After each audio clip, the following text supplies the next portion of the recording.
ওয়া মিন ওয়ারাইহিম বারযাখুন ইলা ইয়াউমি ইউবআসুন।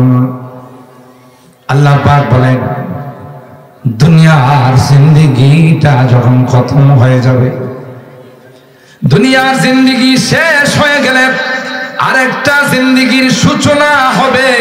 ওই জিন্দেগিটার নাম হলো বরজখের জিন্দেগি, কবরের জিন্দেগি। কথা বলেন ঠিক কিনা?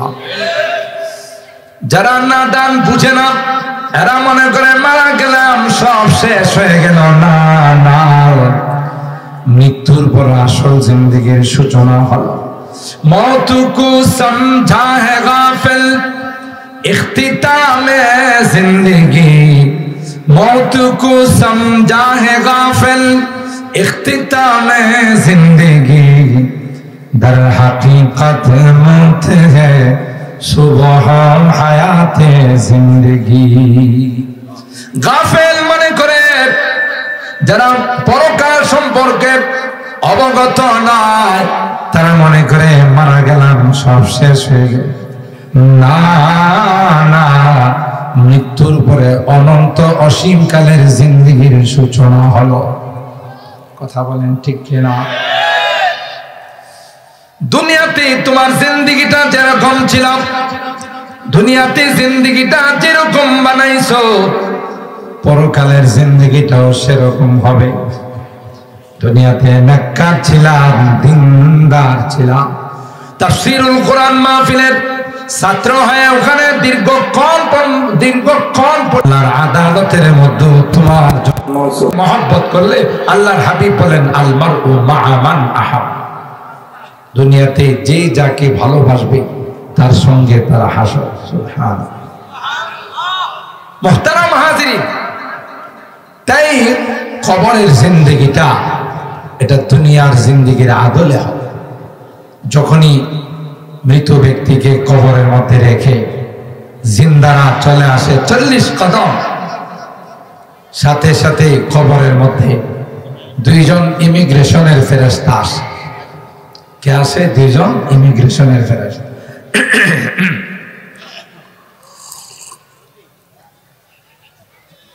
আয়েশাই তাকে বেশ কয়েকটি 3টি প্রশ্ন তাকে, যে তুমি যে বর্ডার ক্রস করলা, দুনিয়ার বর্ডার ক্রস করে বরজখের বর্ডারে পা রাখলা, তোমার হাতে কি পাসপোর্ট আছে? মার রব, তোমার রব কি? তার মানে তুমি পাসপোর্ট দেখাও তুমি কোন দলের অনুসারী ছিলে, কোন ধর্মের অনুসারী ছিলে। মার রব, তোমার রব কে? 2 নাম্বার প্রশ্ন হবে ওমা দিনু, তোমার ধর্মের পরিচয় দাও। 3 নাম্বার প্রশ্ন করবে মুনকার নাকির, ওই দুইজন ইমিগ্রেশনের পুলিশ, ওমান হাযার রাজুলুল্লাযী বুইসা ফিক, ওই যে দেখা যায় শোরুম বন্ধ করে দাও, কানেকশন করে দাও, তার পরিচয় বলো, তিনি কে? যারা আপনাদের মতো কোরআন প্রেম তাফসীরকে ভালোবাসে, গানের আসরে যায় না, কোন রকমের কোন গুনার আড্ডাতে বসে না, তাদেরকে প্রশ্ন করতে দেরি হবে, জবাব দিতে দেরি হবে না। সুবহানাল্লাহ। আমি অনেক বয়ানে বলে থাকি যারা আল্লাহর ওলি এরা তো আল্লাহকে খুশি করে দুনিয়ার থেকে গেছে। আর এই জন্য আল্লাহ কোরআনুল কারীমে সূরা ইউনূসের মধ্যে বলেন আলা ইন্না আউলিয়া আল্লাহ লা খাউফুন আলাইহিম ওয়া লা হুম ইয়াহজানুন। খৌফ আর হুজন, উলামায়ে কেরাম স্টেজে বড় বড় উলামায়ে কেরাম আছে, দুইটা সম্পর্ক, একটা সম্পর্ক দুনিয়ার সাথে, আরেকটা সম্পর্ক পরকালের সাথে।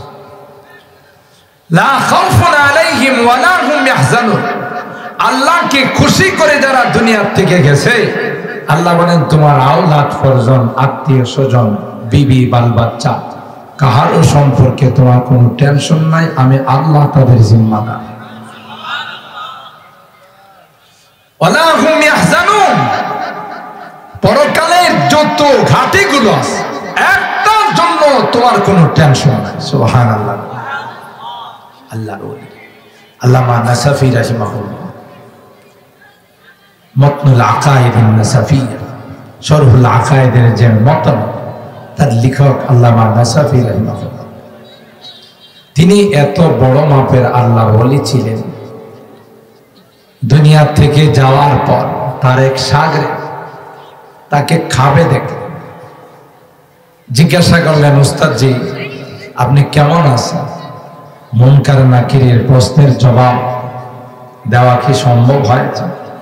তিনি মুস্কি হাসি দিয়ে বলেন, বাবা, মুনকার নাকির যখন আমাকে প্রশ্ন করার জন্য আসলো, আমি মুনকার নাকিরকে বললাম, এটা কি পদ্য আকারে দিব না গদ্য আকারে? সুবহানাল্লাহ। তোমাদের 3 প্রশ্নের জবাব এমনি আমি বলবো না কবিতা আকারে বলবো? আল্লাহু আকবার বলেন। মুনকার নাকির কয়, কবরে আসার পর প্রশ্ন করলে হিমশিম খায়া যা, কি করবো না না করবো। আর এ বেটা বলে কবিতা আকারে বানায় রয়েছে। সুবহানাল্লাহ। তখন বললেন, আল্লাহর ওলি, আপনার এই 3 প্রশ্নের জবাব কবিতা আকারে শুনতে চাই। তখন তিনি বললেন, তাইলে তোমরা শোনো, আমি জবাব দিই। তোমাদের প্রথম প্রশ্ন ছিল মান রাব্বুক। এই প্রশ্নের জবাব হলো রাব্বিয়াল্লাযী লা ইলাহা সিওয়াহু ওয়া নবী মুহাম্মাদুন মুস্তাফাহু। আল্লাহু আকবার। এ ফেরেশতারা, আমার রবের পরিচয় জানতে চেয়েছো? রাব্বিয়াল্লাযী লা ইলাহা সিওয়াহু, আমার রব তিনি যিনি ব্যতীত আর কোন মাবুদ নাই। আমরা শুধু তার ইবাদত করছি, তার কুদরতি পায়ে সেজদা দিছি। খাজা বাবা, গাঞ্জা বাবা, ল্যাংটা বাবা, বদনা বাবা, আছে না কত বাবা। পিসাব মারা যাওয়ার পর যে টয়লেটে যে বদনাটা ব্যবহার করত, মুরিদরা এটারও কি করছে, কবর দেয়া মাজার বানায়, এটার নাম লেছে বদনাশার মাজার। আছে না এরকম? আরে বাবা, কোন কোন জায়গাতে দেখলাম যে পীর সাহেবে যে কুকুর লালন পালন করতো, এটা মারা যাওয়ার পর মাজার বানাচ্ছে, এটা কুত্তাশার মাজার। কথা পায় আছে না নাই? আরেকটা আশ্চর্য জিনিস আপনারা দেখবেন, যত মাজার আছে সব মেইন রোডের পাশে, ঠিক না? ওই পীর সাহেবরা যারা মাজার বানানোর নিয়ত আছে, এরা মরার আগে হাঁটতে হাঁটতে মেইন রোডের কাছে যায়, সবগুলো নিয়ে মেইন রোডের পাশে মাজার বানায়। বলো মাজার নয়, এটা হলো শুধু পেট পূজারি। কথা বলেন ঠিক কেনা? আরেকটা শব্দ বললাম না, যেহেতু আমার রোজও আছে, 2টা রোজও নেই, এই জন্য আরেকটা শব্দ আমার মুখে উচ্চারণ করলাম। 2টা ছাড়া, পেট পূজারি ছাড়া আর শাহওয়াত পূজারি ছাড়া, নিজের কাম ভাব পূরণ করা ছাড়া আর কোনো উদ্দেশ্য নয়। ইমানের ডাকাত নিঃসন্দেহে, এরা ইমানের ডাকাত। মানুষগুলোকে মাজারে নিয়ে সিজদায় ফেলে দিয়ে বেঈমান করে তাদেরকে বের করে। কথা বলেন ঠিক কিনা?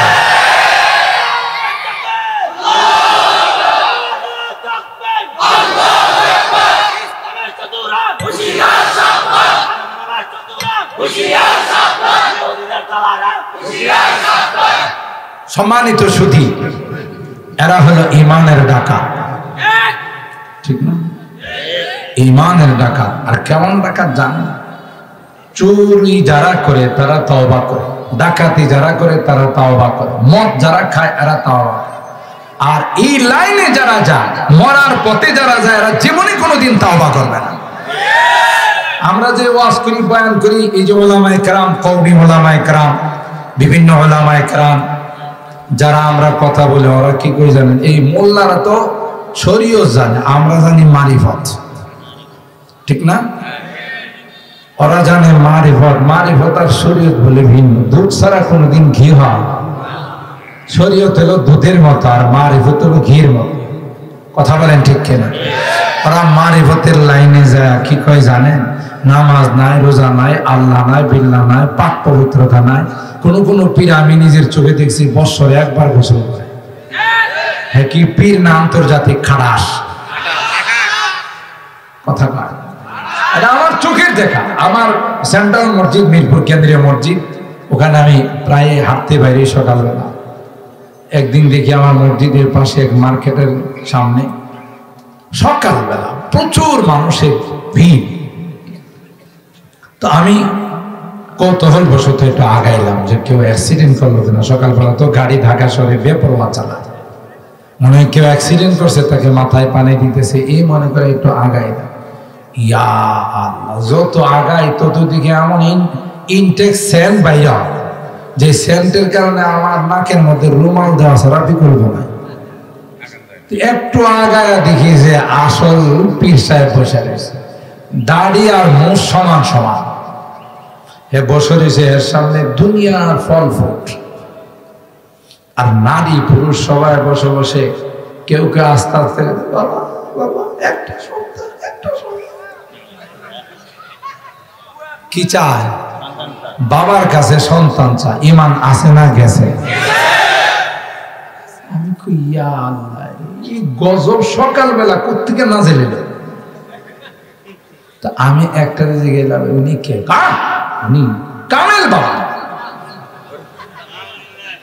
আমি বললাম বাবা তো কামেল, তার সেন্টই বোঝা যাইতেছে, যে সেন্ট বাইরেছে, যে বদবু আর দুর্গন্ধ বাইরেছে বোঝা যাইতেছে। কামেল না হলে এই দুর্গন্ধ বাইরিত না, কথা কয় না। আচ্ছা, ঘটনা কি? এই শরীর থেকে দুর্গন্ধ কেন বের হচ্ছে? কারণ কি? আমাদের বাবা বৎসরে একবার গোসল করে। আমি বললাম হ্যাঁ, কি মাঝখানে কোনো নাপাক টাপাক হয় না? নাপাক হলে এটা উড়ে চলে যায়। হ্যাঁ, নাপাক বলে উড়ে চলে যায়। আস্তে একটা ভন্ড, হ্যাঁ কথা আসতে পেন। আপনি এখন দেখছেন এখানে, একটু করে দেখবেন চট্টগ্রাম। আমি বললাম তাহলে তো কামেল, কারণ আপনি ইবলিসরে যদি এখন দেখেন এখানে, একটু করে দেখবেন ইতালিতে, জাপান, জার্মানি। বুঝেন? বেঈমান হচ্ছে। এদেরকে বলা হয় আমরা আছি মারিফত নিয়ে। আমাদের উলামায়ে কেরাম বলেন এটা মারিফত নয়, মরার পথ। কথা বলেন ঠিক কিনা? আবার কি কয়? নামাজ নাই, রোজা নাই, আল্লাহ নাই, বিল্লাহ নাই। জিজ্ঞাসা করলে নামাজ পড়েন না কা? তো উপরওয়ালার ইচ্ছা। হে বলে নামাজ পড়বো, ইচ্ছা কার? এই কথা কই, এই গান গায়, যেমনেই নাচাও তেমনেই নাচি, পুতুলের কি দোষ। যে আমার তো কোনো ইচ্ছা নাই, আমি তো পুতুল, যেমনে নাচেন। আমি কই আরে এত সুন্দর কথা কইছি। কবিতা কি এক লাইন দেওয়া হয় না? 2 লাইন লাগে, 2টা অংশ লাগে, 2টা মিশ্রা বলি আমরা, 2টা অংশ লাগে। এত একটাই কইছে, আরেকটা কই। তো এই জন্য আমি এটা সুন্দর তাববিক দিই। এই সকল ভণ্ডরা যখন মারা যাবে, আল্লাহ আচ্ছা তালে পিটানোর জন্য লোহার তরমুজ দিয়ে আমা ও আসম ওই ফেরেশতাদেরকে আল্লাহ লাগাবেন, যে দেখবেও না, শুনবেও না। এদেরকে আল্লাহ বলবেন যে আন্দা দুন্দা পিটা। কথা বলেন ঠিক কিনা? এটার আন্দা দুন্দা শব্দের অর্থ হলো পিটন পড়লো কিনা এটা দেখার বিষয়, কোন জায়গায় পড়লো এটা দেখা। যেমন হারানো মানিককে সিলেটওয়ালারা আন্দা দুন্দা পিটাইছে, কথা কয়।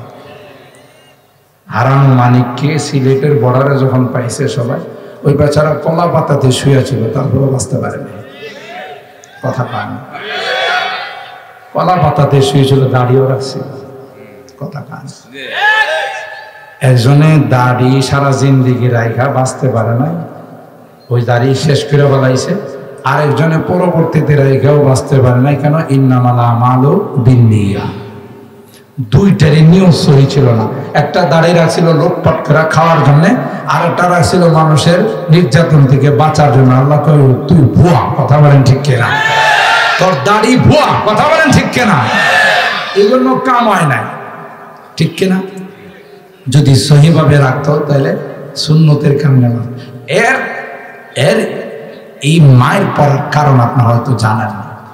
যারা সচেতন উলামায়ে কেরাম বা নাগরিক আছেন, একটার সময় বাংলাদেশে যারা ওয়াজ করে, বয়ান করে, তাদের 1000 আলেমের লিস্টি করা হয়েছে। মনে আছে আপনাদের? আদালতের নির্দেশে 1000 আলেমের লিস্টি করা হয়েছিল। আর ওই কুলাঙ্গার আদালতের মধ্যে বসে বলেছিল, তাদের দুদককে ডেকে বলেছিল যে তদন্ত করে তাদের ইনকামের মধ্যে ট্যাক্স লাগানো দরকার।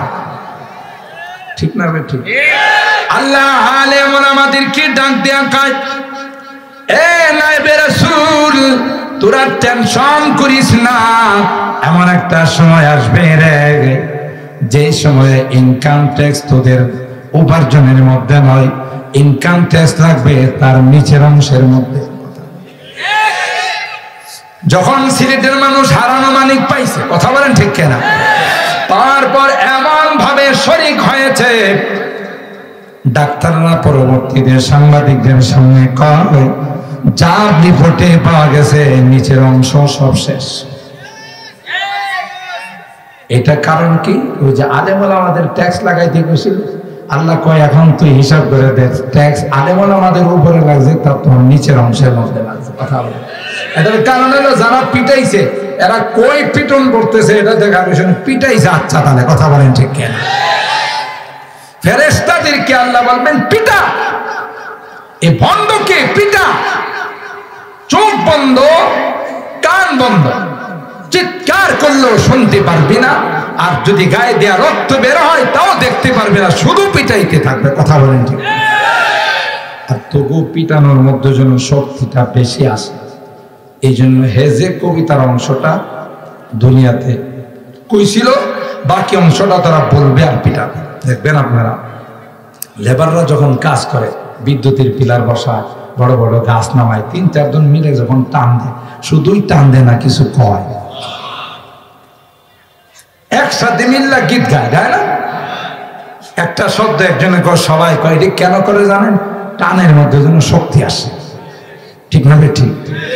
আল্লাহ ফেরেশতাদেরকে বলবেন যে গীত গাইবে আর পিটাই। কি গীত গাই?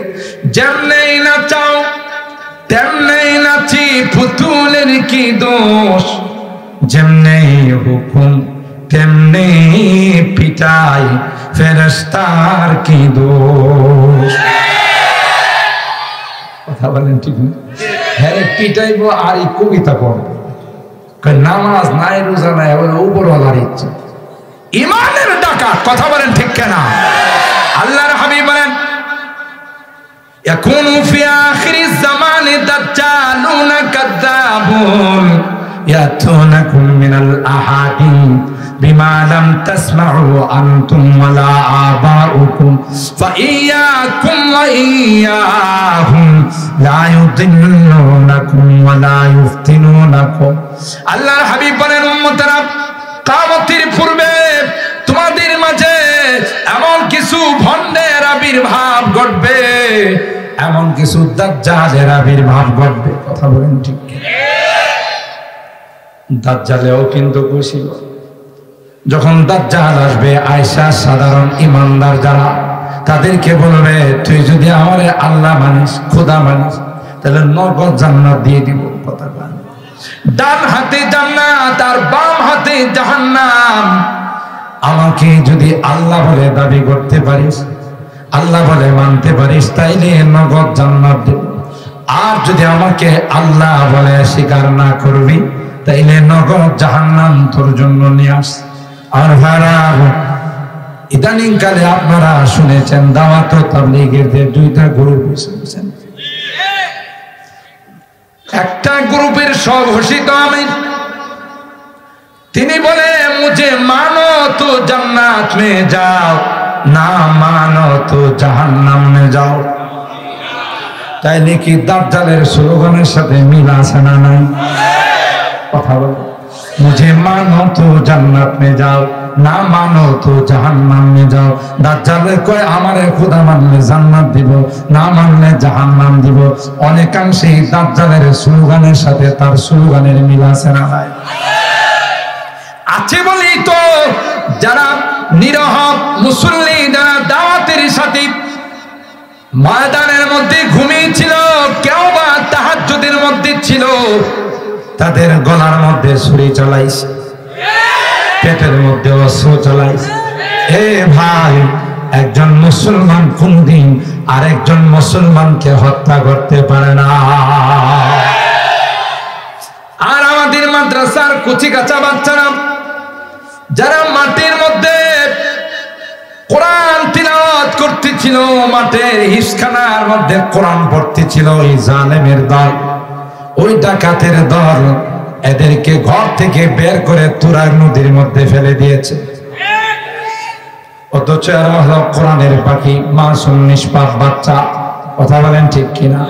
তাদের একটাই টার্গেট, কোরআনে কারিমের মাদ্রাসাগুলোকে বন্ধ করে দাও, কোরআনের চর্চাগুলোকে বন্ধ করে দাও। আর এই জন্যই মাঝে মধ্যে কিছু ফতোয়া দিয়েছে, সবগুলো টার্গেট একটাই ছিল, কোরআনের মাদ্রাসা যেন পৃথিবীর মধ্যে না থাকে। অথচ কোরআনের মাদ্রাসা বন্ধ করার ক্ষমতা কি তাদের আছে? কে? কোরআনের দায়িত্ব কে নিয়েছেন? ইসলামের দায়িত্ব কে নিয়েছেন? পারবে না। আর হায়রান, তাই আল্লাহর ওলি, মনে আছে না ভুলে গেছেন? আল্লাহর ওলি হযরত নাসাফি রাহিমাহুল্লাহ, তাকে যখন জিজ্ঞাসা করা হলো, তিনি 3 প্রশ্নের জবাব দিলেন কবিতা আকারে। প্রথম প্রশ্নের জবাব দিলেন রব্বি আল্লাযী লা ইলাহা সিওয়াহু ওয়া নবী মুহাম্মাদুন মুস্তাফাহু। আমার রব আর কেউ নন, যিনি ব্যতীত আর কোনো ইলাহ নেই, মাবুদ নেই, উপাস্য নেই, তিনি হলেন একমাত্র আমার রব। সুবহানাল্লাহ। আমার পয়গম্বর সম্পর্কে প্রশ্ন করেছ, ওয়া নবী মুহাম্মাদুন মুস্তাফাহু, আমার নবী হলেন তিনি যিনি আল্লাহর হাবিব, যিনি নবীকুলের সরদার, সমস্ত নবীদের লিডার, সাইয়্যিদুল আম্বিয়া ওয়াল মুরসালিন, ইমামুল আম্বিয়া ওয়াল মুরসালিন, হযরত মুহাম্মদুর রাসূলুল্লাহ সাল্লাল্লাহু আলাইহি ওয়াসাল্লাম। যেই নবীকে আমরা দেখি নাই, নবীর আলোচনা শুনে, নবীর আখলাক আর চরিত্রের কথা শুনে নবীর উম্মত, নবীর আশিক যারা, তারা জান দেওয়ার জন্য প্রস্তুত হয়ে যায়। তাইলে যারা দেখছে তাদের কি অবস্থা ছিল? সুবহানাল্লাহ। জব হুসন থা উনকা জলওয়ানুমা अनवार का आलम क्या होगा। আল্লাহর হাবিব যাদের সামনে ছিলেন, এরা কতটুকু আল্লাহর নবীর জন্য পাগল ছিলেন। হযরতে আবু তালহা, হযরতে তালহা রাদিয়াল্লাহু তাআলা উহুদের যুদ্ধের সময় বললেন, নাহরি দুনা নাহরিকা ইয়া রাসূলুল্লাহ, ওগো আল্লাহর পয়গম্বর, লা তারফা রাসাক ফিদাকা আবি ওয়া উম্মি, আপনি মাথা মুবারক উঠাবেন না, আপনার সিনার সঙ্গে আমার সিনা জড়িয়ে রেখেছি, তীর আসবে তো তালহার গায়ে পড়বে, আপনার গায়ে একটা তীর পড়তে দাও। এরা কি পরিমাণ আশিকে রাসূল ছিল। আর এখন যারা আশিকে রাসূল বলে চিৎকার করে, শুধু 12 রবিউল আউয়াল আসলে এশক উতলায় আওড়ে। কথা বলেন ঠিক কিনা? এর আগে পরে আর এশকে রাসূলের খবর থাকে না। মাথাতে সুন্নত নেই, পায়ে সুন্নত নেই, বডিতে সুন্নত নেই। আশিকে রাসূল বলে চিৎকার করে, যে যাকে ভালোবাসে, যে যার আশিক হয়, তার আদর্শ তার মধ্যে বাস্তবায়ন করে। जब हुस्न था उनका जलवानुमा अनवार का आलम क्या होगा। हर कोई फिदा है बिन देखे दीदार का आलम क्या होगा। যারা না দেখে আল্লাহর হাবিবের উপরে এই প্রমাণ, যারা দেখছে তাদের কি অবস্থা ছিল? কথা বলেন ঠিক কিনা?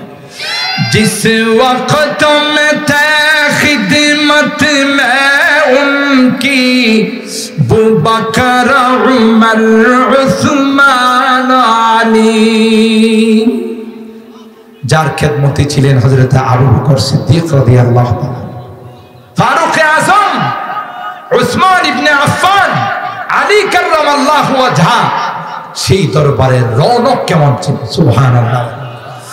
जिस वक्त में थे खिदमत में उनकी अबू बकर उमर उस्मान आली, इस वक्त रसूल अकरम के दरबार का आलम क्या होगा। जब हुस्न था उनका जलवानुमा अनवार का आलम क्या होगा। हर कोई फैदा है बिन देखे दीदार का आलम क्या होगा। चाहे तू इशारों से अपनी काया ही पलट दे दुनिया की। যার ইশারা চন্দ্র দুই টুকরা হয়। সুবহানাল্লাহ। কাফেররা আয়েশা বলল, মুহাম্মদ তুমি যদি চন্দ্রকে দুই টুকরা করে দিতে পারো তাহলে আমরা ঈমান। অথচ এগুলো ছিল আরেক ভুয়া। কথা বলেন ঠিক কিনা? ঈমান আনবে না, খালি খালি পেরেশান। আল্লাহর হাবিব বললেন, মালিক চন্দ্রটা যদি দুই টুকরা হয়ে যায় মক্কার কাফেররা ঈমান আনবে। আল্লাহ চন্দ্রটাকে দুই টুকরা করে দাও। আল্লাহ পাক বললেন, হাবিব আমার শাহাদত আঙ্গুল দিয়ে আপনি ইশারা করুন। ইশারা করতে দেরি হবে গো, চন্দ্র দুই টুকরা হতে দেরি হবে না। খন্দকের যুদ্ধে পয়গম্বর খন্দক খুঁড়ার জন্য সাহাবায়ে কেরামদেরকে নিয়ে যখন খন্দক খুঁড়তেছিলেন, একটা পর্যায়ে আসরের নামাজের টাইম চলে যাচ্ছে। বুখারী শরীফের হাদিস, সূর্যটা লাল হয়ে গেছে। আল্লাহর হাবিব সূর্যকে ইশারা করে কয়, দেখিস না আমি এখনো আসরের নামাজ পড়ি নাই, থেমে যা, ওখানে দাঁড়িয়ে থাক, আসরের নামাজ হবে, এরপরে তোর বিদায়ের অনুমতি মিলবে। সুবহানাল্লাহ।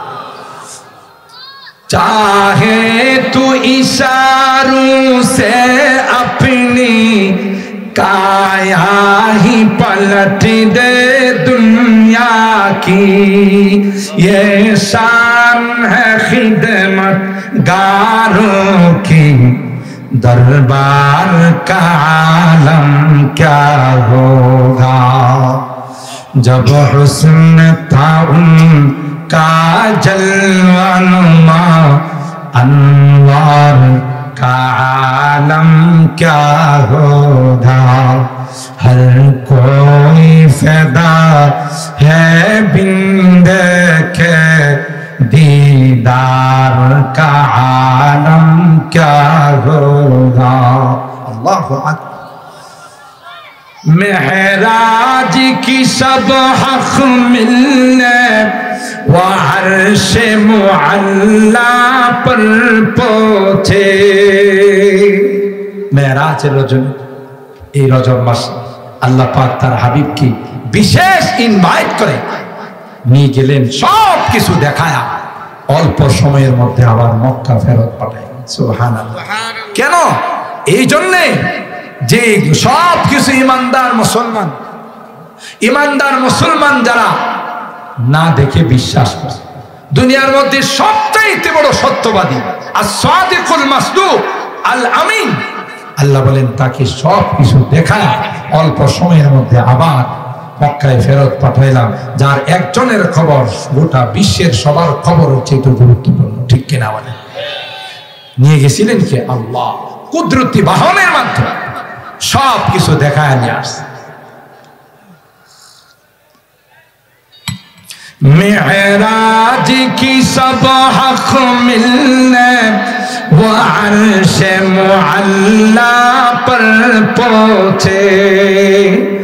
रफ्तार का आलम क्या होगा, गुफ्तार का आलम क्या होगा। जब हुस्न था उनका जलवानुमा अनवार का आलम क्या होगा। हर कोई फैदा है बिन देखे दीदार का आलम क्या होगा। আল্লাহু আকবার। সাহাবায়ে কেরাম রিদওয়ানুল্লাহি তাআলা আলাইহিম আজমাইন যে নবীর জন্য পাগল ছিল। আর ইউসুফ আলাইহিস সালামকে দেখে মিশরের নারীরা আঙ্গুল কাটছে, আর আল্লাহ নবীর চেহারায় আনোয়ার, চেহারা মোবারক দেখে সাহাবায়ে কেরাম কলিজা কাটাইছে। সুবহানাল্লাহ। জোরে আমার নবী হাযা হুয়া মুহাম্মাদুর রাসূলুল্লাহ সাল্লাল্লাহু আলাইহি ওয়াসাল্লাম ওয়া দীনিয়াল ইসলামু ফিনি যামিমুন আসআলুল্লাহ ওয়া আতাহু। আমার 3 নম্বর প্রশ্ন, আমার ধর্মের পরিচয় কি? বললেন আমার ধর্ম হলো পৃথিবীর সবচেয়ে সেরা ধর্ম। বাকি যত ধর্ম আছে এগুলো মানব রচিত ধর্ম, একমাত্র আল্লাহ প্রদত্ত ধর্ম, আল্লাহর মনোনীত ধর্ম, নির্বাচিত ধর্ম ইসলাম। আল্লামা নাসাফি বলেন ওয়া দীনিয়াল ইসলামু ফিলি যামিমুন আসআলুল্লাহ ওয়া আতাহু। কই আমার ধর্মের নাম হলো ইসলাম, এর মতো ধর্ম পৃথিবীর মধ্যে হতে পারে না, তবে আমি একজন গুনাহগার। আসআলুল্লাহ, আল্লাহর অনুকরুণা, আল্লাহর মেহেরবানি আর আল্লাহর দান, এর মুহতাজ আমি। এই 3 প্রশ্নের জবাব কবিতা আকারে যখন দিল, মুনকার নাকির কই অবাক, যে বললেন যে সাথে সাথে ওনারাও খুশি হয়ে বললেন যে কত মানুষ 3 প্রশ্নের জবাব দিতে গিয়ে হিমশিম খেয়েছে, কিন্তু আপনি এই প্রশ্নের জবাব দিয়েছেন কবিতা আকারে। সুবহানাল্লাহ।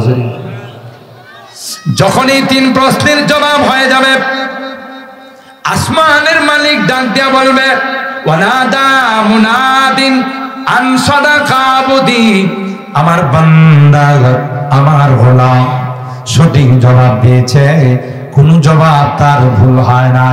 বা আফরিশুহু মিনাল জান্নাহ ওয়া আলবিসুহু মিনাল জান্নাহ।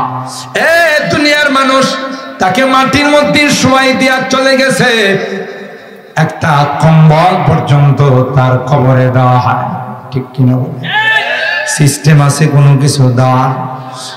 তার সমস্ত সেটগুলো, জামা কাপড়গুলো রেখে তাকে 3টা সাদা কাপড়ের মধ্যে মোড়াইয়া কবরের মাটির মধ্যে শোয়াই দিয়ে আল্লাহ ডাক দেয়া কয়, দেরি করিস না, সুজা জান্নাত থেকে তার জন্য গালিচা নিয়ে যাও, জান্নাতি লিবাস নিয়ে যাও।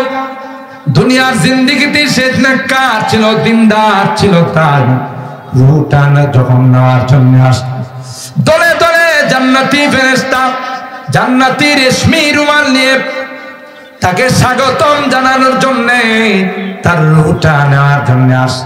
আয়েশা ডাক দেয়া কইয়া, আইয়াতুহান নাফসুল মুতমাইন্না ইরজিই ইলা রাব্বিকি রাদিয়াতাম মারদিয়া ফাদখুলি ফি ইবাদি ওয়াদখুলি জান্নাতি।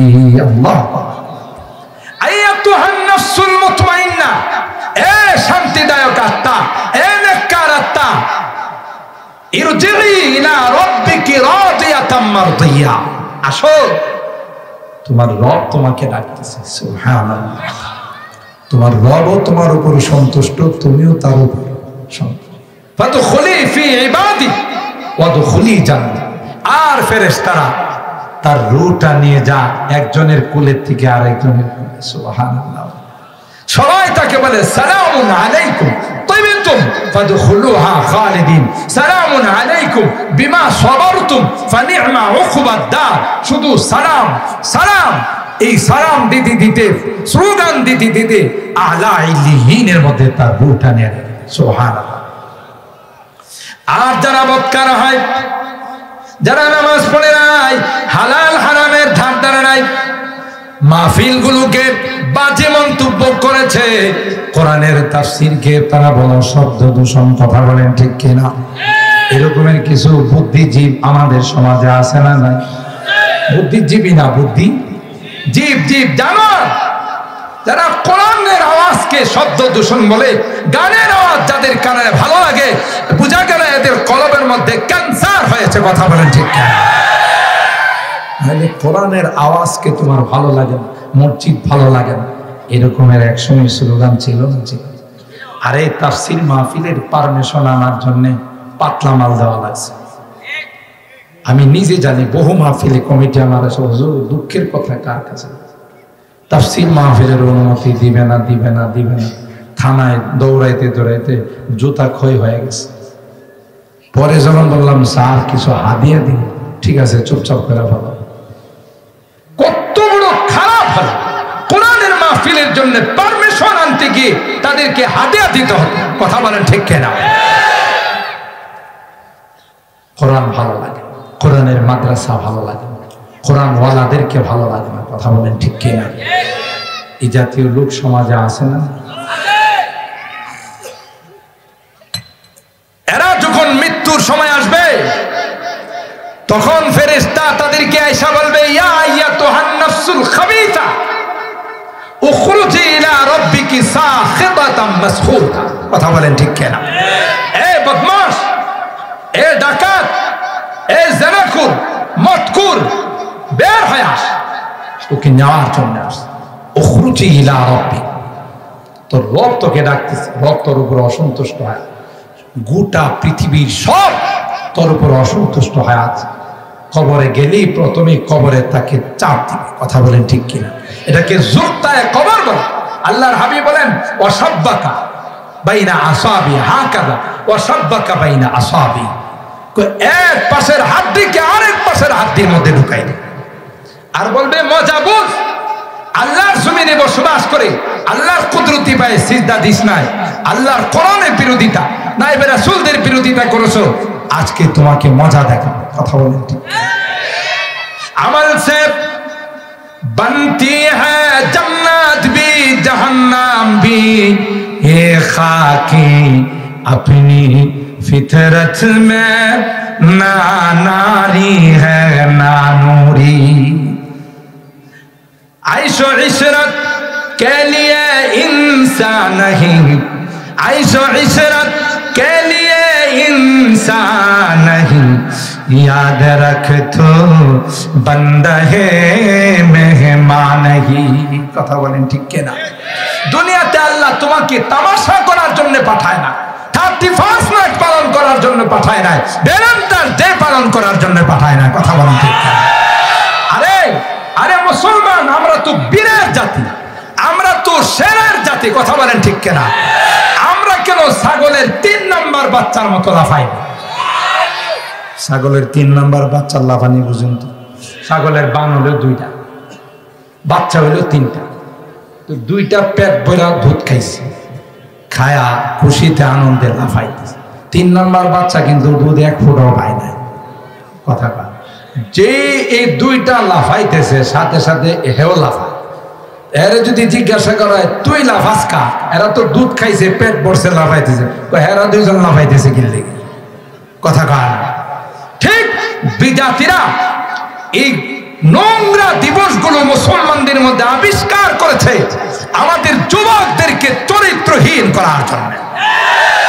31 নাইটে কত যুবক যুবতীদেরকে মদের আসরে ঢুকাইয়া রাত্রের আধারে গুনার কাজে লিপ্ত করে তাদেরকে লাইন হারা করে, লাইন চ্যুত করে মদখোর আর জিনাখোর বানায় বিদায় দিছে। কথা বলেন ঠিক না?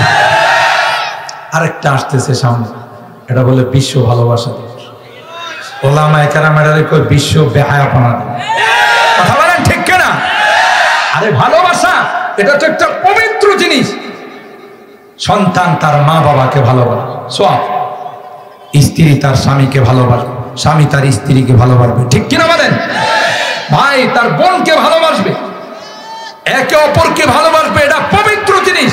কিন্তু এই বিজাতিরা জারত সন্তানের ফ্যাক্টরি খোলার জন্য এই ভালোবাসা দিবস আবিষ্কার। আপনারা কি বলেন? রাত্রে বেলায় যখন যুবক যুবতীর বাইর করে বলায় ভালোবাসা দিবসের নামে, আর হাদিসের মধ্যে আসছে একটা ছেলে আর একটা মেয়ে যখন একত্রিত হয় মাঝখানে থাকে পাহারাদার হিসাবে শয়তান। তো নিঃসন্দেহে এদের দুইজনকে শয়তান বলবে, যেহেতু আজকে একটা সময় পাইছো, উজুর ইস্তেঞ্জা করে তাহাজ্জুদের নামাজ 2 রাকাত পড়ে নাও, একটু কোরআন তিলাওয়াত করে নাও। না, তাদের আপসের দুইজনের মধ্যে অবৈধ সম্পর্ক লিপ্ত করবে, এদেরকে জেনার মধ্যে লিপ্ত করবে। আর জেনার দ্বারা যে সন্তান আসবে এটা হারামজাদা হবে। কথা বলেন ঠিক কিনা? আর ইসলামের বিরুদ্ধে, নবীর বিরুদ্ধে, কোরআনের বিরুদ্ধে তারাই কথা বলে, তারাই কটাক্ষ করে, তারাই বিভিন্ন সময়ে বিভিন্ন কটূক্তি করে যাদের জন্মের মধ্যে ঠিক নাই। যাই হোক, এই জাতীয় কালচার দিয়ে জীবনটা শেষ করছে। যখন মালাকুল মওত আসবে, বের হতে চাবে না, বাস তখন লোহার চিরুনি টেনে টেনে রূহটাকে বের করা হবে। এই জন্য দেখবেন অনেক বৎকার যারা এই মৃত্যুর পরে জিহ্বা বের করে রাখে, জিহ্বা বাহির করে রাখে, চোখ দুইটা উল্টায় থাকে, কোন ওই যে টান দিয়ে বের করে। আর হাদিসের মধ্যে আসছে ইমানদারদের মৃত্যু হয় তুহফাতুল মুমিন, এটা হলো পিঁপড়া কামড় দিলে যে পরিমাণ কষ্ট, তার চেয়ে আরো কম কষ্টে চলে যায়। আরে বুখারী শরীফের হাদিসে আছে, ইমানদারকে যখন দাফন করা হয়, মুনকার নাকির আয়েশা যখন তাকে প্রশ্ন করার প্রস্তুতি নেয়, ইমানদার নামাজি দেখে পশ্চিম আকাশে সূর্যটা লাল হয়ে গেছে। সুবহানাল্লাহ। মুনকার নাকির তাকে বলবেন, আপনার সাথে আমাদের কিছু পার্সোনাল আলোচনা আছে। বলবে, আপনারা বসেন, এত তাড়াহুড়া করেন, আমি আসরের নামাজটা পড়িনি। সুবহানাল্লাহ। বলবে, আল্লাহর গোলাম, আসরের নামাজ পড়া লাগবে না, আগে আমাদের প্রশ্নের জবাব দেন। বলবে, তোমাদের সঙ্গে কথা বলা যাবে, কিন্তু আমার আসরের নামাজের টাইমটা যদি চলে যায়, তাইলে আসরের নামাজটা কাজা হয়ে যাবে। আল্লাহ কোরআনে কারীমের মধ্যে বলেন, রিজালুল্লাহ তুলহিহিম তিজারাতু ওয়ালা বাইউন আন যিকিরিল্লাহ ওয়া ইকামিস সালাতি ওয়া ইতাইজ যাকাত ইয়াখাফুনা ইয়াওমান তাতাকাল্লাবু ফীহিল কুলুবু ওয়াল আবসার। আল্লাহ বলেন, পৃথিবীর মধ্যে আমার এমন কিছু গোলাম আছে, আমার এমন কিছু বান্দা বান্দি আছে, দুনিয়ার ব্যবসা বাণিজ্য, খেতে খামার, কৃষিকাজ, কোন রকমের কোনো কিছু চাকরি ডিউটি, কোনো কিছুই তাকে নামাজ থেকে বিরত রাখতে পারে না। জোরে বলেন ঠিক কিনা? মুনকার নাকিরকে বলবেন, আগে আমি আসরের নামাজটা পড়ে নি, তারপরে তোমাদের সঙ্গে কথা বলবো। মুনকার নাকির বলবে, ভাই আসরের নামাজ আর পড়া লাগবে না। কেন আসরের নামাজ পড়া লাগবে না? যেই জগতে থাকলে আসরের নামাজ পড়া লাগে, সেই জগতে তুমি নাই রে, সেই জগৎ পাড়ি দিয়া চলে আস। বলবে, কোন সময়? কই, তোমার কিন্তু টাইফয়েড হয়েছিল, তোমার কিন্তু কালো জ্বর হয়েছিল, তোমার কিন্তু পেটের ট্রাবল ছিল, ওই ট্রাবলের কারণে, ওই অসুস্থতার কারণে তুমি কিন্তু দুনিয়া থেকে বিদায় নিয়ে চলে আসছো। তোমার মনে পড়ে কিনা? বলে, হ্যাঁ ভাই, মনে হয় আমি এই জাতীয় অসুস্থতায় ভুগছিলাম। কই, সেই সময় তুমি দুনিয়া থেকে চলে আসছো, মৃত্যু হয়েছে, তার মনে পড়বে না? কারণ গোটা জিন্দেগিটা আল্লাহকে খুশি করার জন্য, গোটা জিন্দেগিটা আল্লাহর সন্তুষ্টির জন্য রাত নাই দিন নাই অতিবাহিত করে দিয়েছে। আর ভাইরা, তাই যারা নেককার হবে তাদের কবরের মধ্যে জান্নাতি ফ্যাসিলিটি, জান্নাতি সুযোগ সুবিধাগুলো আল্লাহ পাক চালু করে দিবেন। আর যারা বদকার হবে, গুনাহগার হবে, তাদের কবরের থেকে শাস্তি শুরু হয়ে যাবে। কোরআনে আল্লাহ বলেন, কুল্লামা নাদিজাত জুলুদুহুম বাদদালনাহুম জুলুদান গায়রাহা লিয়াযুকুল আযাব। আগুন দিয়ে জ্বালাবে, একদিক দিয়ে আগুন জ্বালানো শুরু করবে, জ্বালাইতে জ্বালাইতে আরেক দিকে যাবে, আবার নতুন করে এদিকে চামড়া গজাই যাবে। লা ইয়াযুকুনা ফিহাল মাউতা ইল্লাল মাউতাতাল উলা ওয়া ওয়াকাহুম আযাবাল জাহিম। মৃত্যু শুধু একবার, মৃত্যুকে ডাকবে কিন্তু মৃত্যু আসবে না। যখনই জাহান্নামে দেওয়া হবে তখন জাহান্নামের দারোগা মালিককে ডাক দেয়া বলবে, ওয়ানা দাও ইয়া মালিক লিয়াখুদি আলাইনা রাব্বুক। ও মালিক ভাই, আর সহ্য হয় না, মালিককে বলো একটা ফায়সালা করেন, আমাদেরকে চির ফায়সালা করে দিতে, মৃত্যু দিয়ে দিতে। জাহান্নামের দারোগা মালিক ডাক দেয়া বলবে, ক্বালা ইন্নাকুম মাকিসুন, এখানেই তোমাদেরকে বসবাস করো, আর বিকল্প কোনো রাস্তা নেই। আল্লাহর কাছে আফসোস করে বলবে, রব্বানা গলাবাত আলাইনা শিকওয়াতুনা ওয়া কুন্না কওমান যালিমিন। আল্লাহ কপাল খারাপ ছিল, এজন্য গুনাহগার হয়ে আসছে, আজকে জাহান্নামের আগুনে জ্বলতেছে। আমরা লাঞ্ছিত ছিলাম, তাই আমাদের এই দশা হয়ে গেল। রব্বানা আখরিজনা মিনহা ফাইন উদনা ফাইন্না যালিমুন।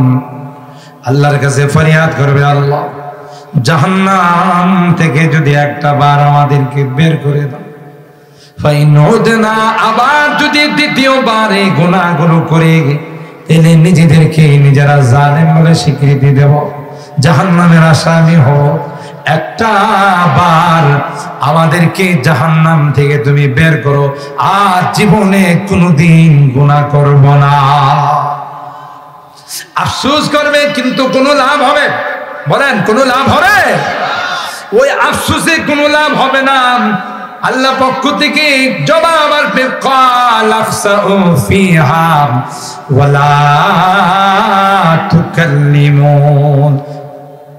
খামোশ, কোন আওয়াজ নেই, অপমানিত হয়ে লাঞ্ছিত হয়ে জাহান্নামে বসবাস করো, কোনো আওয়াজ করো না। দুনিয়াতে বহু নসিহত তোমাদেরকে করা হয়, বহু উপদেশ দেওয়া হয়, কিন্তু তোমরা সেদিকে ভ্রুক্ষেপ করো না। ইন্নাহু কানা ফারিকুম মিন ইবাদি ইয়াকুলুনা রাব্বানা আমান্না ফাগফির লানা ওয়ারহামনা ওয়া আনতা খায়রুর রাহিমিন। আমার এক শ্রেণীর বান্দা ছিল যারা আল্লাহ ওয়ালা ছিল, যারা পরকালমুখী ছিল, যারা ইবাদত বন্দেগী নিয়ে ব্যস্ত থাকতো, আল্লাহ নিয়ে ব্যস্ত থাকতো। তাদেরকে দেখলে তোমরা মস্কারা করো, মোল্লার দল যায়, কথা বলেন ঠিক কিনা? তাদেরকে সন্ত্রাস, জঙ্গিবাদ বলে আখ্যায়িত করতে, উপহাস করতে, অথচ এরা ছিল আমার খাস বান্দা, কথা বলেন ঠিক কিনা? আজকে দেখো কারা কোথায় আছে, তুমি উপহাস করে, মজাক করে, ঠাট্টা করে তোমার অবস্থান কোথায়? আর যারা আমার ইবাদত করত, যারা রাত্রে জাগ্রত থেকে মাহফিল শুনতো, তাফসীরের মাহফিলে আসতো, যতই রাত হোক উলামায়ে কেরামের আলোচনা শুনে, তাফসীর শুনে তখন তারা বাড়িতে যাইতো, তাদেরকে নিয়ে তোমরা উপহাস মজাক করো। এই যে দেখো এই মোল্লারা এই দেশটারে খাইছে, খাইছে ওরা, নাম দে মোল্লা, কথা কোন ঠিক কিনা? সব খায়া লুটপাট করে সুইস ব্যাংকে জমা করলে তোরা, আর নাম দেশ আমাদের, কথা বলেন ঠিক কিনা? মোল্লারাই খাইছে। আলেম ওলামাদেরকে দেখলে কত রকমের টিপ্পনি, সন্ত্রাস, জঙ্গিবাদ। আমাদের একজন আকাবের, ওনাকে একজন জেন্টলম্যান একদিন প্রশ্ন করছে, হুজুর একটা কথা জিজ্ঞাসা করে, বলে আপনারা যখন রাস্তা দিয়ে যান, সাইড ফাইডের মহিলারা যখন আপনাদেরকে দেখে দৌড়ে ঘরের মধ্যে আশ্রয় নেয়, বিষয়টাকে আমাদেরকে দেখলে তো এরা কোনোদিন দৌড়ায় আসবে না। তার মানে হ্যাঁ বুঝাইতে চায় আপনারা হলেন সন্ত্রাস, আপনারা হলেন জঙ্গিবাদ, আপনারা হলেন মানুষের আতঙ্ক। আলেম ওলামারা যে বাইনাস সতর পড়ে, বাইনাস সতর বুঝে, মান্তিক ফালসাফা মাই বুঝি মানে আমি বুঝিও পড়ে, কথা বলেন ঠিক কিনা? শুনলাম আরো কত রকমের কত কঠিন কিতাব পড়ে, এর তো এটা জানা না। হুজুর সুন্দর করে জবাব দিলেন, হ্যাঁ ভাই ঠিকই বলছেন। আমরা যখন রাস্তা দিয়ে আসি, মহিলারা যখন দেখে যে লম্বা দাড়ি, জুব্বা, লাঠি, এক মহিলা আরেক মহিলারে কয় একজন পুরুষ মানুষ আসতেছে, তাড়াতাড়ি ঘরে যা। আর আপনাদেরকে যখন দেখে সব পরিষ্কার, দাড়ি দুড়ি কিচ্ছু নাই, তখন এরা কয় যেমন আমরা যেমন হেও তো এরকমই। কথা বলেন ঠিক কি? আমাদের যেমন কিচ্ছু নাই ওরও কিচ্ছু নাই, তা আপনাদেরকে দেখলে এরা ঘরে যাবে কেন? এরা তো আপনাদেরকে এদের মতো একজন মহিলা মনে করে। কথা বলেন ঠিক কিনা? উলামায়ে কেরামদেরকে যত রকমের তুচ্ছ তাচ্ছিল্য করা, আল্লাহ কয় তোমরা সবর করো, তোমাদের বদলার প্রতিদান আমি আল্লাহ জান্নাত দিয়ে দিব। সুবহানাল্লাহ। আর যারা তোমাদেরকে নিয়ে মস্করা করে, বিদ্রোহ করে এরা কোথায় থাকবে আর তোমরা কোথায় থাকবে সময়ই বলে দিবে। ঠিক কিনা বলেন? তখন আফসোস করে বলবে, আল্লাহ আর জীবনে কোনো গুনাহ করব না, আর জীবনে কোনো নাফরমানি করব না। রব্বানা আখিরনা ইলা আজালিন করিব নজিব দাওয়াতাকা ওয়া নাত্তাবি'ir রাসূল আওয়ালাম তাকুনু আকসামতুম মিন ক্বাবল মা লাকুম মিন জাওয়াল। আফসোস করে বলবে, আখিরনা ইলা আজালিন করিব, আল্লাহ কিছুদিনের জন্য আমাদেরকে দুনিয়ার জিন্দেগিতে পাঠান। কি করবা? নজিবে দাওয়াতাকা ওয়া নাত্তাবি'ir রাসূল, আপনার হুকুমগুলো মানব, নবীর তরিকা মতো চলব। কি মনে করেন দ্বিতীয়বার আসার আর চান্স আছে, সুযোগ আছে? আল্লাহ বলেন, আওয়ালাম তাকুনু আকসামতুম মিন ক্বাবলু মা লাকুম মিন জাওয়াল। আগে না কসম করে তোরা বল যে দুনিয়াতে আসছো আর যাবেন, এটাই থাকার জায়গা, ওখান থেকে আর যাবেন। এখন কেন এই আফসোস? সবাই চলে গেলে আর লাভ হবে না। এই জন্য কঠিন কঠিন ভয়াবহ খবরের শাস্তির কথা আল্লাহ আমাদেরকে অগ্রিম জানাই দিছে, যেন আমরা এই শাস্তির থেকে বাঁচতে পারি। আল্লাহর হুকুম মতো চলে, নবীর তরিকা মতো চলে আমাদের জিন্দেগিটা যেন এমন ভাবে বানাইতে পারি যেন কবরের শাস্তি আমাদেরকে স্পর্শ না করে। আল্লাহ রাব্বুল আলামিন আমাদের সবাইকে আগে যা শুনলাম গতকাল আছে এবং আরো যা